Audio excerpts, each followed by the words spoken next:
Hi everyone, I wanted to record a video that shows my process in my faith booking journal. This is a journal where I write out the different psalms and then do some illustrated faith style work on them, art journaling. And so I just wanted to tell you about how I do it so that maybe you'd be inspired in your journaling yourself.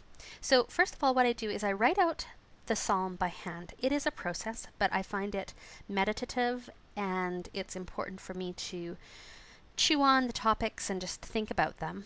And then after I've written the psalm, usually a day later or two later, once I've had time to kind of process it and maybe read it a couple times over, I go through with my color coded pens and do some specific marking of the text. My blue pen is for marking words that relate to the people of God.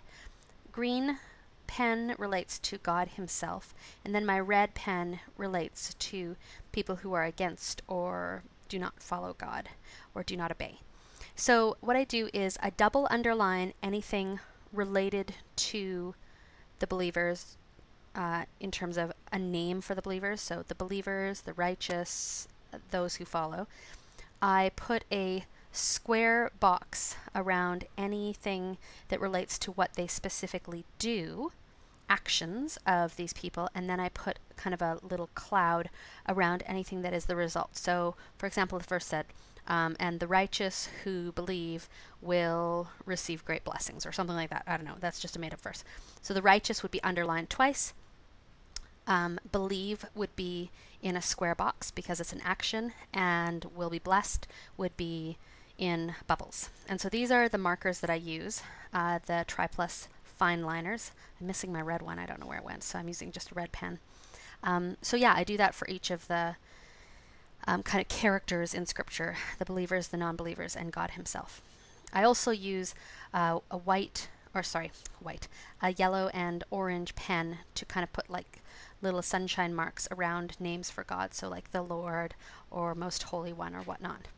So anyways, once I've marked up my text and had time to really process it, I've now written it by hand. I've taken a few days to kind of read it and think about it. I've marked up the scripture and kind of identified some important themes. Now I pull out my supplies. And so here I've taken this Psalm 9 and I've just chosen a series of verses that follow the phrase I will.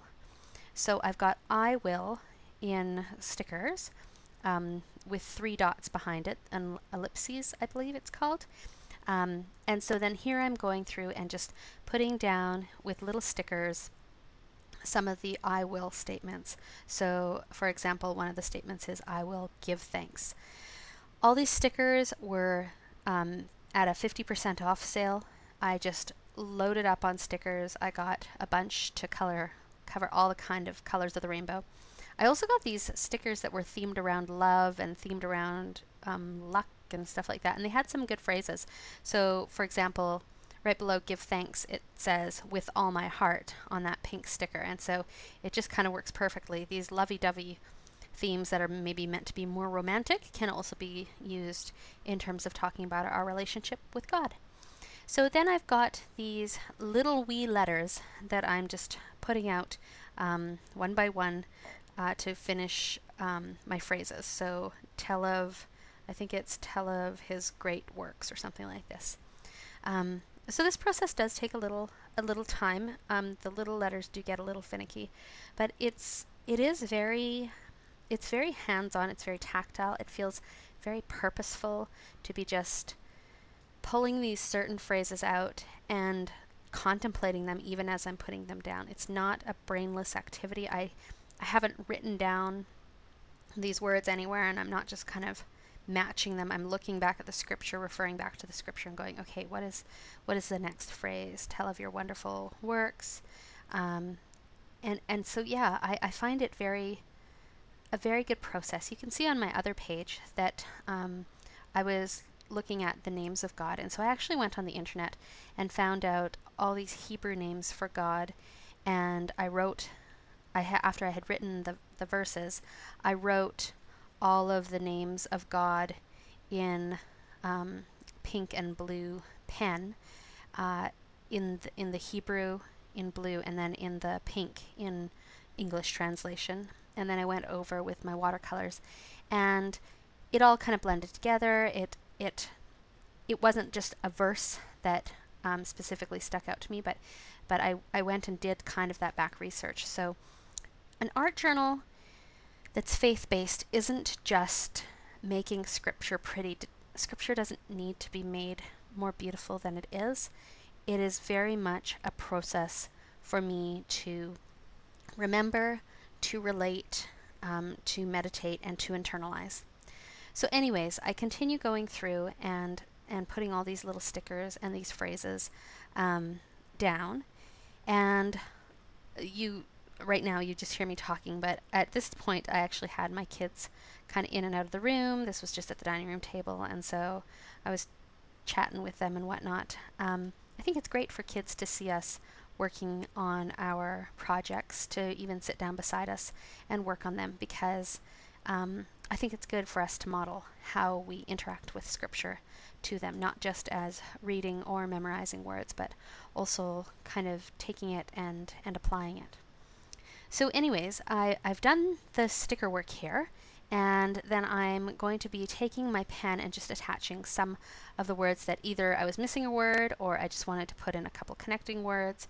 So like tell of your wonderful deeds, be glad, give thanks with all my heart.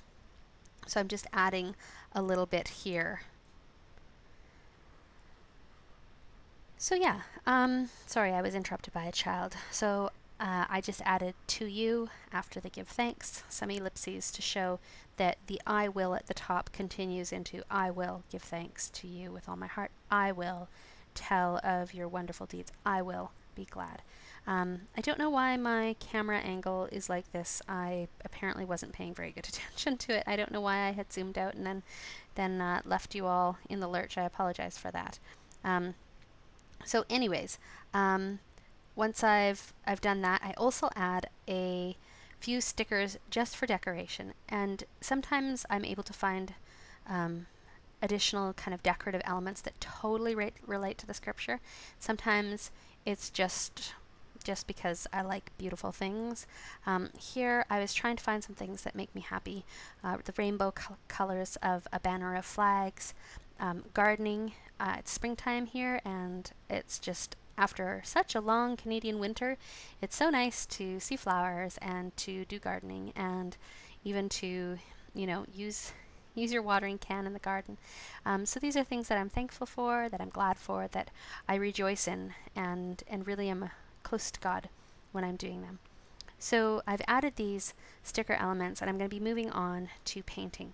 Now, some people prepare their pages ahead of time.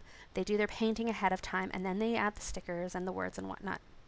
Today I did it backwards. I'm using these Prang watercolors. It's a double tray. So I've got kind of the basic primary and secondary colors, as well as this other one with this kind of blue-greens and red-violet and whatnot. So I didn't feel like I wanted to take the time to wait for things to dry and then go back in and put in my stickers, and inevitably I'd be in a rush, and so the page wouldn't be dry and the stickers wouldn't stick and whatnot. So I just decided, you know what, I'm going to go in afterwards with the paint and just add a little bit of watercolor here and there. So basically what I'm just doing is adding a little bit of this kind of reddish violet color and throwing in a bit of orange, kind of connecting to the sticker colors I had chosen, and yeah, just kind of playing around with the paints. It does go through the page a little bit. I got this notebook at Staples. It's kind of a faux leather bound teal notebook. I don't remember the brand anyways. But yeah, so it does go a little bit through the page, but honestly it's not a big deal. And you can see the tab right there, that little reverse arrow off the side. I tab each page of the Psalms so that when I want to look back or refer, I can quickly find it without having to do the flip through. And plus, it's just pretty to look at. I have this really cool tool that I use when I go out, and maybe I'll do a tutorial where I show what it is. It's a paint brush that actually holds water in the barrel. So I load it up before I go out, and I just go out and sit in nature, and I have my tray of paints, my paintbrush with the water in the barrel already, and like a cloth or some paper towels or whatnot, and so I can actually paint with this paintbrush when I'm in the middle of nowhere, not close to water at all. And so if I use a color, then what I do is afterwards I can clean it off just by squeezing the barrel a little bit, and some more water comes out and it rinses the brush while I'm wiping it on a napkin, and then I can switch colors. So I actually do watercoloring anywhere and everywhere. I could do it in a cafe, I could do it on a park bench, anywhere. So anyways, I'll show you that. Yeah, so I went through and added some colors. These pens that I used, they do bleed just ever so slightly with the watercolors. I just kind of went over them quite gently, as you saw, and there was a little bit of bleeding. You know what, I'm not a perfectionist, I just go with the flow. So here are some photos of up close. I hope this is inspiring to you. I hope it's helpful to you. I hope that in some way you find this a useful tool to reconnect with Scripture and to continue to share your stories.